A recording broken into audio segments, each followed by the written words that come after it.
Halo semuanya, kalian pernah nggak ngerasa kayak duit kalian itu datangnya nggak tentu gitu, tapi perginya selalu pasti? Hari ini dapat cuan gede, kalian seneng bisa buat bayar ini itu, tapi nggak ada jaminan nih besok bakal dapat berapa. Nah, ini realita buat banyak orang yang penghasilannya nggak tetap kayak freelancer, driver ojol, pedagang, atau bahkan content creator juga. Masalahnya, kalau nggak ada strategi untuk mengatur keuangan, bisa-bisa kita terus-terusan hidup dari satu pemasukan ke pemasukan berikutnya tanpa ada kepastian. Nah, makanya di episode kali ini, kita akan bahas beberapa tips penting supaya keuangan kalian tetap stabil meskipun penghasilan kalian naik turun setiap bulan atau setiap hari. Oke, langsung aja kita mulai. Tips yang pertama yaitu pisahin duit yang pasti dan yang nggak pasti. Jadi gini, kalau kalian kerja dengan penghasilan yang nggak tetap, hal pertama yang harus kalian lakukan itu adalah setiap kali kalian dapat duit, pisahin dulu uangnya. Ini wajib. Jangan sampai duit dari hasil kerja kalian itu numpuk di satu rekening aja. Terus kalian berpikir, wah saldo gue gede nih. Ujung-ujungnya malah habis buat entah apa. Kenapa harus dipisahin? Karena otak kita tuh gampang ketipu.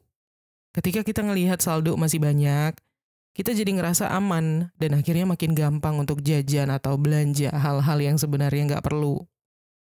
Apalagi kalau kalian itu tipe yang ya udah deh, ada duit ya dipakai dulu aja, nanti cari lagi. Wah, itu bahaya banget. Nah, memisahkan uang atau sistem alokasi, ini bakal bikin duit kalian lebih terarah. Kalian bisa pakai metode 50-30-20, tapi kalau kalian merasa itu kurang cocok, bisa juga coba pakai metode lain kayak 40-40-20 atau bahkan 60-20-20, tergantung kebutuhan kalian aja. Contoh nih, pembagian duit yang bisa kalian coba kalau pakai 50-30-20. Jadi 50% dari seluruh penghasilan kalian itu untuk kebutuhan hidup, makan, sewa tempat tinggal, listrik, transport, dan lain-lain, pokoknya pengeluaran utama di setiap bulan. Setelah itu, 30%-nya untuk tabungan dan dana darurat. Lalu, 20% sisanya untuk hiburan atau self-reward kalian. Atau kalau pakai rumus pembagian 40-40-20, 40%-nya untuk kebutuhan dasar. Terus juga 40% berikutnya itu bisa kalian gunakan untuk tabungan, investasi, ataupun dana darurat ya. Dan 20% sisanya sama kayak rumus yang pertama, untuk keperluan lain kayak nongkrong atau jajan-jajan. Dan kalau kalian lebih sesuai sama yang 60-20-20, itu contohnya misalkan gini, 60% untuk kebutuhan hidup, 20% buat tabungan dan dana darurat, dan 20% sisanya itu buat hiburan dan pengembangan diri kalian misalnya. Nah, kalian harus coba dulu nih mana yang paling cocok buat kondisi kalian. Ini fleksibel banget ya. Tapi yang pasti adalah kalian mesti pisahin uang kalian menjadi beberapa kategori alokasi pengeluaran gitu. Katakanlah misalnya kalau pas dapat pemasukan yang lebih gede daripada biasanya, sebaiknya sih jangan langsung dihabisin untuk jajan atau pengeluaran yang nggak perlu ya. Tambahkan itu ke dana darurat atau tabungan. Ini penting banget supaya kalian tetap aman ketika misalnya ada bulan-bulan kalian sepi kerjaan. Next, tips yang kedua yaitu gaya hidup sesuai pemasukan yang terendah. Nah, ini masalah klasik banget buat orang yang penghasilannya nggak tetap. Lifestyle inflation. Jadi, setiap kali pemasukan naik, kita langsung ikutan naikin standar hidup kita juga. Misal, bulan ini dapat 5 juta, hidup langsung kayak sultan. Bulan depan cuma dapat setengahnya, 2,5 juta. Baru deh panik. Problemnya tuh, kalau kita terus ngikutin pola ini, lifestyle inflation, kita nggak akan pernah punya cadangan uang yang cukup. Dan percaya deh, kondisi kayak gini tuh bakal bikin hidup kita roller coaster banget. Kadang bisa foya-foya, kadang makan mie instan doang sebulan. Nggak sehat banget kan? Nah, gimana nih cara mengatasinya? Hiduplah seolah-olah kalian selalu dapat pemasukan terendah. Jadi, kalau selama ini kalian pernah dapat pemasukan paling kecil di angka 3 juta misalnya ya kalian biasain hidup dengan standar segitu, 3 juta. Meskipun bulan ini kalian bisa dapat sampai 6 juta, tetap aja kalian jaga pengeluaran di level 3 juta tadi. Karena kalau misalkan kalian memilih untuk terus hidup ngikutin pemasukan yang tertinggi, kemungkinan besar kalian bakal susah untuk menabung. Karena setiap bulan duit kalian selalu habis. Terus juga bisa jadi ketika bulan ini kalian lagi sepi job, kalian jadi kelabakan, cari duit tambahan. Belum lagi jadi gampang kepancing gaya hidup orang lain, yang akhirnya itu bikin kalian jadi sering over budget. Nah, tapi gimana caranya biar bisa tetap enjoy meskipun hidup di standar pemasukan terendah? Oke, cara yang pertama adalah fokus ke pengalaman, bukan barang. Karena dengan begini, kalian bisa tetap happy, baik-baik aja meskipun nggak beli barang yang mahal. Coba cari hiburan yang murah meriah aja, kalau bisa gratis, kayak misalnya nongkrong di taman, masak sendiri di rumah, nggak usah beli di luar, atau nonton film yang ada di layanan gratis aja, nggak usah yang berbayar gitu. Lalu cara yang kedua, tentukan prioritas jangka panjang. Kalian mau tetap hura-hura, foya-foya sekarang, tapi nyesal di masa depan, atau mau hidup lebih sederhana sekarang, supaya nanti lebih aman ke depannya. Pilihannya ada di tangan kalian ya. Dan cara yang ketiga adalah ubah mindset kalian soal uang. Jadi mikirnya bukan yang duit ada ya dipakai, tapi mulai biasain mikir kalau ada duit ya disimpan gitu. Nah ini bakal membantu kalian untuk gak gampang tergoda buat belanja hal-hal yang gak perlu. Intinya, kalau kalian bisa menahan diri untuk nggak ikut-ikutan lifestyle inflation atau peningkatan gaya hidup, kalian bakal siap menghadapi bulan-bulan atau hari-hari di mana kalian sepi kerjaan. Yang penting adalah tetap jaga keseimbangan antara menikmati hidup dan menyiapkan masa depan kalian. Next, tips yang ketiga, punya dana darurat minimal 6 kali pengeluaran bulanan. Oke, memang sebenarnya kalau penghasilan nggak tentu, apalagi harian gitu ya, itu pasti berat banget untuk menabung, apalagi sampai punya dana darurat yang nilainya cukup besar. Tapi kalau kalian kerja dengan penghasilan yang nggak tetap, punya dana darurat ini bukan sekedar penting, tapi wajib hukumnya. Alasannya adalah karena pemasukan kalian nggak bisa diprediksi. Hari ini bisa dapat banyak, minggu depan atau bulan depan bisa zonk, kurang, iya kan? Jadi kalian butuh sesuatu yang bisa mengamankan diri kalian secara finansial, yaitu tabungan dana darurat. Nah, sekarang pertanyaannya, kenapa standar dana darurat itu 6 kali pengeluaran bulanan? Jadi gini, angka ini dibuat untuk berjaga-jaga kalau suatu saat kalian benar-benar nggak ada pemasukan sama sekali selama beberapa bulan. Sebagai contoh, kalau pengeluaran kalian sebulan itu 3 juta, berarti kalian mesti punya minimal 18 juta sebagai dana darurat. Kalau kalian pengeluarannya 5 juta, berarti dana darurat kalian harusnya 30 juta idealnya ya. Dan ingat, ini rumus untuk dana darurat ideal bagi perseorangan alias individu, bukan orang yang sudah berkeluarga atau yang sudah punya tanggungan misalnya. Ini supaya kalau tiba-tiba kalian ada bulan sepi kerjaan atau ada pengeluaran gak terduga, kalian gak langsung stres dan tertekan. Gak perlu panik, minjem sana-sini, atau terpaksa ngambil job yang gak kalian suka hanya karena butuh duit, ya kan? Terus, di mana sebaiknya menyimpan dana darurat? Gampangnya sih, dana darurat itu harus mudah diakses. Jadi kalau misalkan butuh mendadak, kalian bisa langsung ambil dengan cepat. Terus juga aman dari fluktuasi ya. Jangan taruh di tempat atau di instrumen investasi yang naik turun. Nanti malah susah diambil pas lagi butuh. Dan juga simpan di tempat yang gak gampang bikin kalian tergoda untuk pakai uang itu. Nah ini yang agak tricky. Jadi opsi tempat nyimpan dana darurat itu bisa antara di rekening tabungan khusus, tapi jangan ada kartu ATM-nya ya, supaya kalian gak kepancing untuk belanja, atau di deposito yang fleksibel, yang bisa dicairkan kapan aja tanpa ada penalti. Atau bisa juga di reksadana pasar uang. Jadi ini bisa dicairkan dalam waktu 1-2 hari kerja. Memang returnnya kecil, tapi lebih baik daripada tabungan biasa. Oh iya, ketika kalian mencoba untuk mengumpulkan dana darurat, jangan sampai kalian melakukan kesalahan-kesalahan yang umumnya terjadi ya. Misalnya kayak malah kalian pakai uang itu untuk belanja impulsif. Banyak orang yang awalnya niat nabung dana darurat, tapi ujung-ujungnya duitnya dipakai untuk beli gadget baru atau traveling gitu. Selain itu, jangan taruh dana darurat kalian di investasi yang berisiko tinggi. Jangan taruh di saham atau di kripto ya, karena bisa-bisa ketika kalian butuh duit, malah nilainya turun, kan rugi. Dan juga jangan menunggu ada sisa uang dulu baru nabung. Ini kesalahan fatal tapi banyak dari kita yang lakuin. Kalau kalian selalu menunggu uang sisa, yakin deh ujung-ujungnya nggak bakal nabung sama sekali.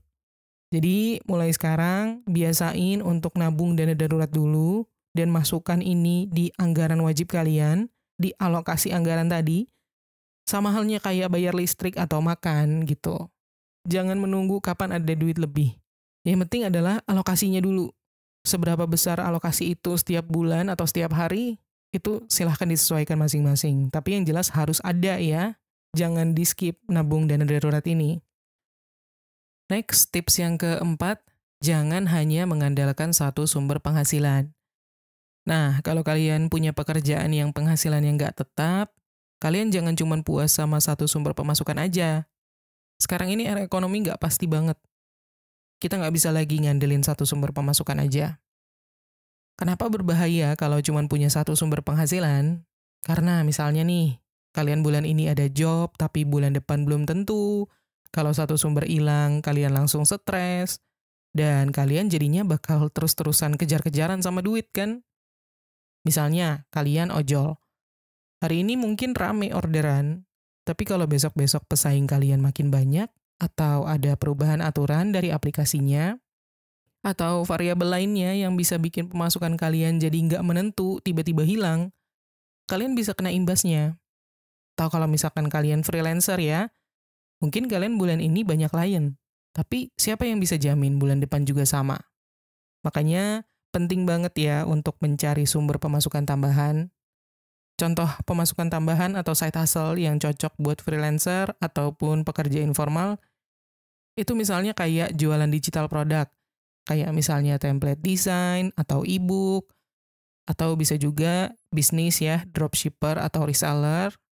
Ini nggak butuh modal yang besar, atau contoh lain bisa juga buka jasa kecil-kecilan, kayak editing video misalnya, atau nulis artikel, atau jadi admin medsos gitu. Atau bisa juga kalian monetisasi skill kalian dengan ngajar online, bikin konten, atau kursus privat, dan juga main aset digital. Misalnya jualan foto atau video, stock footage di platform kayak Shutterstock. Intinya, jangan biarkan diri kalian bergantung hanya pada satu sumber penghasilan saja. Karena semakin banyak sumber penghasilan kalian, maka semakin kecil kemungkinan kalian kena krisis ketika lagi ada masa sulit, ya. Next, tips yang kelima, bikin anggaran bulanan yang fleksibel. Buat kalian yang kerja kantoran dan gajian setiap bulan, bikin anggaran tuh lebih gampang sebenarnya. Tinggal alokasiin sekian persen buat makan, buat transport, hiburan, dan lain-lain. Tapi, kalau kalian penghasilannya naik turun, misalnya freelancer atau ojol atau pedagang, budgeting nggak bisa sekaku itu. Kalian butuh anggaran yang lebih fleksibel. Kenapa budgeting untuk penghasilan nggak tetap ini harus beda? Karena alasannya adalah pemasukan kalian itu nggak selalu sama. Misal bulan ini kalian dapat 8 juta, bulan depan bisa aja cuma 4 juta, bulan depannya lagi bisa aja cuma 6 juta. Kalau kalian bikin anggaran kayak orang kantoran yang gajinya tetap, ya bisa-bisa kalian boncos pas lagi bulan seret. Makanya, buat 2 kategori anggaran. Yang pertama itu kategori biaya wajib yang nggak bisa dikompromi. Ini termasuk makan, sewa atau kos atau cicilan rumah, terus juga tagihan listrik, air, internet, transportasi, sama asuransi dan dana darurat. Lalu kategori yang kedua, ini biaya fleksibel yang bisa dikurangi kalau kalian misalnya lagi seret. Ini mencakup nongkrong dan hiburan, terus juga jajan di luar gitu ya, upgrade gadget ataupun barang konsumtif, dan traveling. Jadi ketika pemasukan kalian lagi tinggi, kalian bisa alokasikan lebih banyak untuk nabung dan investasi. Tapi kalau pemasukan lagi rendah, tinggal potong pengeluaran fleksibel tanpa harus ngorbanin kebutuhan utama. Nah, gimana cara ngaturnya? Kalian bisa pakai aplikasi budgeting untuk mempermudah atau pakai metode tradisional kayak sistem persentase yang tadi udah kita bahas di tips pertama ya. Misalnya 50-30-20, 50% untuk kebutuhan utama, kebutuhan hidup, terus 30% untuk hiburan dan keinginan, dan 20% untuk tabungan atau investasi. Kalau misalkan bulan ini pemasukan kalian gede, tetap patuhi persentase ini supaya kalian nggak kebablasan foya-foya. Kalau misalkan bulan depan ternyata pemasukan kalian lebih kecil daripada bulan ini, sesuaikan porsinya tanpa mengorbankan kebutuhan dasar. Oh iya, jangan sampai kalian melakukan kesalahan yang sering kali terjadi ya. Misalnya nggak disiplin, udah bikin budget atau anggaran, tapi tetap jebol karena nggak tahan sama godaan jajan.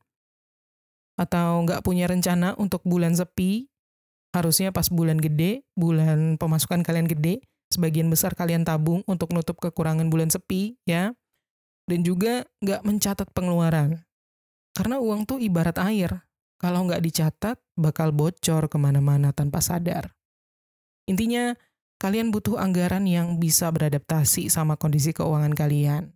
Fleksibel, tapi tetap ada batasannya. Jangan kebablasan boros pas lagi banyak duit. Next, tips yang ke-6, gunakan sistem amplop atau rekening terpisah. Oke, sekarang kita ngomongin cara biar uang kalian nggak tercampur aduk dan gampang bocor ya. Salah satu teknik paling efektif untuk orang dengan pemasukan yang nggak tetap, itu adalah sistem amplop atau rekening terpisah. Nah, kenapa ini penting? Karena kalau semua duit kalian itu numpuk hanya di satu tempat, kalian bakal susah untuk ngontrolnya. Ujung-ujungnya duit buat bayar kos malah bisa kepake buat nongkrong atau hal-hal lain yang nggak terlalu penting dan bukan sesuai dengan peruntukannya. Atau duit buat modal usaha tiba-tiba habis buat beli barang yang nggak penting. Nah, sistem amplop itu apa sih? Ini sebenarnya metode klasik ya, tapi ampuh banget buat kalian yang gampang kalap kalau pegang duit secara digital. Caranya, pertama, tarik uang tunai pas dapat pemasukan. Kalau misalkan kalian gajinya ditransfer ya, tapi kalau yang gajinya udah langsung dapat cash, ya udah, nggak usah tarik dari mana-mana. Terus yang kedua, pisahin ke beberapa amplop sesuai dengan kebutuhan. Misalnya, amplop makan dan kebutuhan sehari-hari, itu satu amplop. Terus amplop yang kedua, transport dan bensin. Terus amplop yang ketiga, nabung dan dana darurat. Terus juga amplop yang keempat, hiburan dan keinginan. Kalau misalkan duit di amplop udah habis sebelum waktunya, ya udah, gak boleh kalian ambil dari amplop lain ya. Ini bakal mengajarkan kalian untuk disiplin mengatur pengeluaran. Nah, itu tadi metode amplop. Sekarang kita lanjut ke yang metode rekening terpisah ya. Ini buat kalian yang lebih suka transaksi cashless, sistem pisah rekening ini bisa jadi solusi. Buka beberapa rekening dengan fungsi yang berbeda, misalnya rekening utama ini buat nerima semua pemasukan kalian, lalu rekening yang kedua ini untuk kebutuhan bulanan, buat bayar tagihan, buat makan, buat transport. Lalu rekening yang ketiga bisa dipakai untuk tabungan dan investasi, khusus buat nabung dan invest, jangan diganggu-gugat.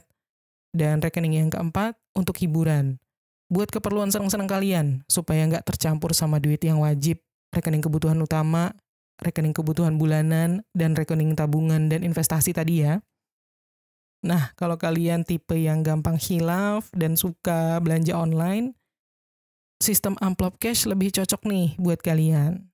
Tapi kalau kalian lebih suka cashless dan males, ribet, tarik tunai, rekening terpisah lebih aman. Oh iya, jangan lupa hindari kesalahan-kesalahan yang biasanya banyak dilakukan orang ketika menerapkan sistem-sistem ini. Misalnya, tetap mengambil dari amplop lain. Katakanlah duit kalian buat makan, di amplop makan udah habis. Kalian malah ngambil duit dari amplop tabungan. Nah, ini nggak boleh ya. Atau kalau misalnya kalian punya rekening terpisah, tapi tetap sering transfer antar rekening. Ya, sama aja bohong dong kalau kalian terus-terusan gali lubang tutup lubang. Atau kalau misalkan kalian nggak pernah evaluasi sama sekali. Kalian harus rutin ngecek apakah pembagian duit kalian sudah sesuai atau masih ada pemborosan di salah satu kategori. Jadi, baik sistem amplop maupun sistem rekening terpisah, ini bisa membantu kalian supaya lebih disiplin dalam mengatur keuangan.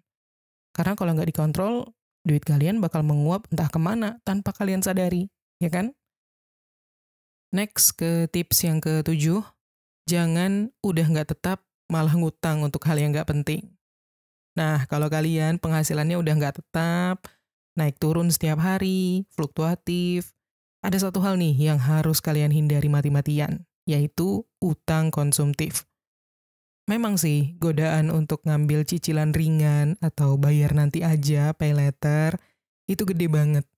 Tapi percayalah, kalau kalian udah kejebak sama utang untuk hal-hal yang nggak penting, itu bakal jadi beban berat buat kalian. Mungkin ada beberapa alasan ya kenapa banyak dari kita yang masih aja ngutang untuk barang yang sebenarnya nggak perlu. Mungkin karena FOMO dan gaya hidup, ngeliat teman ada yang beli handphone baru, kita jadi kepengen juga walaupun duitnya belum ada. Solusinya ya cicilan, tapi kita lupa kalau utang itu nantinya malah nyusahin diri kita sendiri. Atau kita tuh kadang mikirnya, yang penting bisa nyicil, nggak apa-apa, yang penting masih bisa dibayar cicilannya. Padahal, kalau dihitung-hitung, cicilan kecil itu seringkali bikin harga jadi lebih mahal dari aslinya, karena ada bunga atau biaya admin kan? Atau kemungkinan lainnya, kita yang memang gampang tergoda sama promo. Cicilan 0% cuman hari ini, ambil sekarang bayar 3 bulan lagi. Itu semua cuma strategi biar kita lapar mata. Nah, disinilah pentingnya membedakan antara utang produktif dan utang konsumtif. Kalau utang produktif itu utang yang bisa menghasilkan uang untuk kita di kemudian hari ya. Contohnya kayak utang buat modal usaha, utang buat beli alat kerja, atau utang untuk pendidikan gitu. Tapi pendidikannya yang jelas ya, yang jelas bisa mendukung karir kita ke depan. Sementara kalau utang konsumtif itu lebih ke utang yang kita pakai untuk hal yang nggak ngasih keuntungan secara finansial. Kayak misalnya beli gadget keluaran terbaru, padahal yang lama yang kita punya masih bisa dipakai, atau ngutang buat liburan, atau beli barang mahal biar kelihatan keren. Simpelnya gini, kalau utang itu nggak bikin duit kalian berkembang, itu bukan utang yang bagus namanya. Nah, cara untuk nggak gampang tergoda ngutang dengan pendapatan yang pas-pasan, nggak menentu, nggak tetap gimana? Pertama, pakai prinsip kalau nggak bisa beli 2 kali, berarti kalian belum mampu. Selain itu, tahan diri kalian sendiri dari belanja impulsif. Tunggu minimal 24 jam sebelum kalian memutuskan untuk membeli sesuatu. Dan kalau memang butuh sesuatu, bikin aturan kalian harus nabung dulu. Jangan main gesek kartu kredit atau pakai pay later ya. Intinya, kalau kalian penghasilan yang nggak tetap, nggak tentu, jangan malah menambah beban diri sendiri dengan utang yang nggak penting. Fokus pada membangun kestabilan keuangan kalian dulu sebelum mikirin cicilan. Oke? Next, tips yang ke-8, investasi walaupun sedikit. Nah, banyak nih orang yang mikir kalau investasi itu cuma buat orang kaya, orang yang udah punya banyak duit, atau orang yang pendapatannya pasti stabil gitu ya. Stabil dalam arti nilainya pasti setiap bulan. Padahal zaman sekarang kan kita udah bisa mulai investasi dari nominal yang kecil. Bahkan dari 50.000 aja itu udah bisa. Gak usah 50.000 deh, 5.000 juga udah bisa. Yang penting tuh mulai dulu. Kenapa harus mulai investasi dari sekarang? Alasan yang pertama adalah uang yang hanya diam itu akan kalah sama inflasi. Setiap tahun kan ada yang namanya inflasi, yang sekitar 2%, 3%, sampai 5% itu rata-rata Indonesia inflasinya sekitar 2-5% per tahunnya. Artinya harga barang naik terus setiap tahun. Sementara kalau kalian hanya menabung tanpa berinvestasi, nilai uang kalian bakal turun seiring waktu. Terus alasan yang kedua adalah semakin cepat kalian mulai, semakin ringan beban kalian di masa depan. Yang namanya investasi itu keuntungannya semakin besar kalau dikasih waktu untuk berkembang. Nah, jenis investasi yang cocok buat pemula ataupun buat yang penghasilan yang nggak tetap, beberapa di antaranya adalah reksadana. Ini cocok buat kalian yang nggak pengen ribet milih saham sendiri, bisa mulai dari 10.000, 50.000, 100.000. Atau bisa juga saham, kalau kalian siap belajar, saham bisa jadi opsi. Tapi jangan cuma ikut-ikutan tanpa riset. Atau bisa pilih emas. Ini aman buat jangka panjang, bisa dicicil mulai dari 0,01 gram di aplikasi kayak Pegadaian Digital atau e-commerce ya. By the way nih, buat teman-teman yang muslim dan menghindari riba, ingat bahwa investasi itu ada yang punya unsur riba ya. Jadi kalian cek-cek dulu kalau mau investasi, silahkan sesuaikan dengan prinsip kalian sendiri ya. Dan yang pasti, hindari kesalahan-kesalahan umum yang biasanya banyak orang lakukan ketika berinvestasi. Salah satunya yaitu ikut-ikutan tanpa riset. Jangan cuman FOMO, fear of missing out, karena kalian ngelihat orang lain cuan dari saham atau kripto misalnya, tapi kalian nggak ngerti cara mainnya. Jangan. Pelajari dulu sebelum kalian beli suatu investasi. Selain itu, hindari menggunakan uang yang nggak bisa dianggurin atau uang panas. Karena investasi itu untuk jangka panjang, mindsetnya untuk jangka panjang, bukan buat uang yang bakal dipakai bulan depan gitu. Dan juga jangan sampai kalian berinvestasi tanpa memahami risikonya. Semua investasi itu ada risikonya, tapi beda-beda ya setiap instrumen. Jadi jangan berpikir pasti untung, pasti untung. Intinya, berapapun penghasilan kalian, mau kecil, mau besar, coba deh cari celah untuk mulai investasi dari sekarang. Karena yang penting itu dikonsistensi dan pilih sesuai dengan profil risiko kalian. Next, bikin catatan keuangan. Jangan cuman mengandalkan ingatan. Banyak orang yang ngerasa keuangannya aman, tapi tiba-tiba di akhir bulan bingung sendiri entah kemana uangnya. Terus mulai deh nyalahin gaji atau pendapatan yang terlalu kecil. Padahal masalahnya bukan itu. Emang kitanya aja yang nggak aware, uang kita tuh bocor kemana aja. Ini juga jadi alasan kenapa kita tuh sering banget gagal nabung ya. Banyak dari kita yang suka mikir, masih ada duit kok, nanti aja lihat pengeluarannya gimana.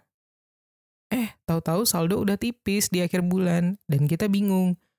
Loh, ini uang gue habis buat apa aja? Perasaan nggak beli barang mahal deh. Nah, ini namanya silent spending. Pengeluaran kecil yang kelihatannya nggak berarti, tapi kalau dikumpulin jumlahnya bikin kaget sendiri.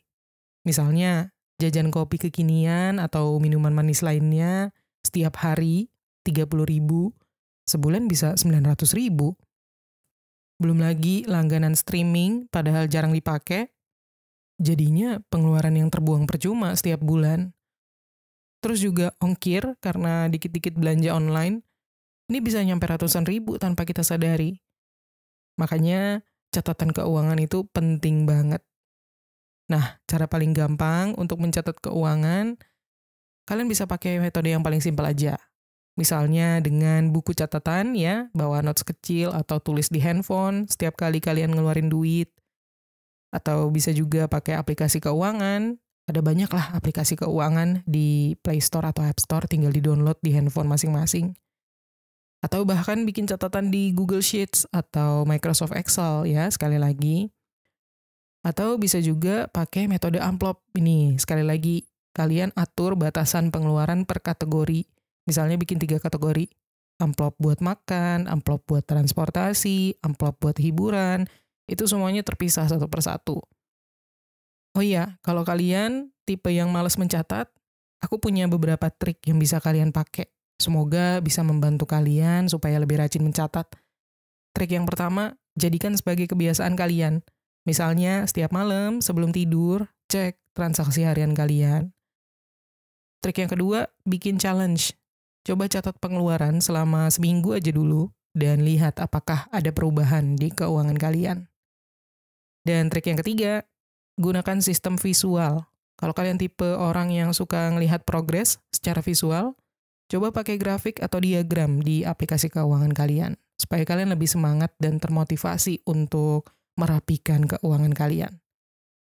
Intinya sih, kalau kalian nggak mau keuangan kalian berantakan dan tiba-tiba bokeh di akhir bulan, padahal sebelumnya kalian ngerasa aman-aman aja, biasain untuk nyatat semua pemasukan dan pengeluaran. Simple, tapi dampaknya pasti gede banget. Dan tips yang ke-10, selalu siapkan plan B. Buat yang penghasilan yang nggak tetap, ini kalian wajib banget sih punya mindset selalu siap kalau keadaan berubah. Karena kan nggak bisa selamanya mengandalkan hanya satu sumber penghasilan ya. Karena ya siapa yang tahu kalau tiba-tiba kalian sepi job, orderan turun, atau malah ada masalah yang bikin kerjaan kalian jadi berhenti total, sampai akhirnya kalian jadi nggak ada pemasukan sama sekali gitu kan. Ini pentingnya plan B. Karena pekerjaan yang nggak tetap itu risikonya tinggi. Hari ini dapat job, besok belum tentu, ya kan? Terus juga yang namanya ekonomi nggak bisa ditebak. Bisa aja tiba-tiba harga bahan baku naik, atau customer berkurang, atau ada perubahan tren yang bikin bisnis kalian menurun. Dan juga plan B ini bisa berfungsi untuk menjaga mental kalian biar nggak stres. Kalau misalkan kalian cuma punya satu sumber penghasilan, dan tiba-tiba itu hilang, pasti panik dong. Nah, kalau udah ada plan B, kalian bakal lebih tenang. Misalnya kalian freelancer, desain, yang mulai bikin produk digital kayak template dan font gitu. Ketika orderan desain kalian sepi, kalian masih punya pemasukan pasif dari sana, dari jualan digital template tadi. Atau kalau misalkan kalian pedagang makanan yang mulai jualan frozen food untuk tambahan pemasukan gitu ya. Jadi kalau sewaktu-waktu warung kalian sepi, kalian masih ada penghasilan lain dari jualan frozen food. Atau buat kalian yang driver ojol nih, misalnya kalian bisa belajar coding gitu ya di waktu luang. Nah, kalian akhirnya bisa dapat pekerjaan remote pas lagi sepi orderan di jalan, misalnya begitu. Nah, gimana caranya bikin plan B dari sekarang? Pertama, yang pasti mulai cari skill lain yang berbeda atau di luar dari pekerjaan utama kalian sekarang. Nggak perlu langsung banting setir kerjaan. Pelan-pelan aja belajar skill baru yang bisa dijadiin backup kalau suatu saat itu dibutuhkan. Lalu langkah yang kedua, bangun sumber pemasukan tambahan. Ini bisa dari bisnis kecil-kecilan, jualan online, atau bikin konten kalau misalkan kalian punya passion di situ. Dan langkah yang ketiga, punya dana darurat yang cukup. Kalau plan B kalian belum siap, tapi kalian kepepet, minimal ada tabungan dulu deh yang bisa jadi pegangan kalian untuk sementara. So, jangan tunggu sampai keadaan mendesak ya, baru mencari plan B. Pokoknya mulai sekarang pikirin deh gimana caranya biar kalian gak cuma bergantung pada satu sumber penghasilan. Karena walaupun pendapatan kalian gak tentu, gak bisa selalu diprediksi, tapi at least kesiapan kalian bisa dikontrol, yaitu dengan merancang plan B. Itu dia tadi beberapa tipsnya. Pokoknya kalau penghasilan kalian gak tetap itu bukan berarti kalian gak bisa aman secara finansial ya guys. Asal kalian itu bisa ngatur strategi, tetap disiplin, dan selalu siap dengan rencana cadangan, kalian gak akan terus-terusan hidup dalam ketidakpastian. Nah, sekarang coba cek lagi deh, mana tips yang belum kalian terapin. Dan kalau kalian punya trik lain untuk mengatur keuangan di kondisi penghasilan yang gak tetap, coba drop di kolom komentar ya, supaya kita semua bisa belajar bareng-bareng. Oke, segitu dulu episode kita kali ini. Semoga bermanfaat, dan terima kasih udah nonton. Sampai ketemu lagi di tips menuju kekayaan berikutnya.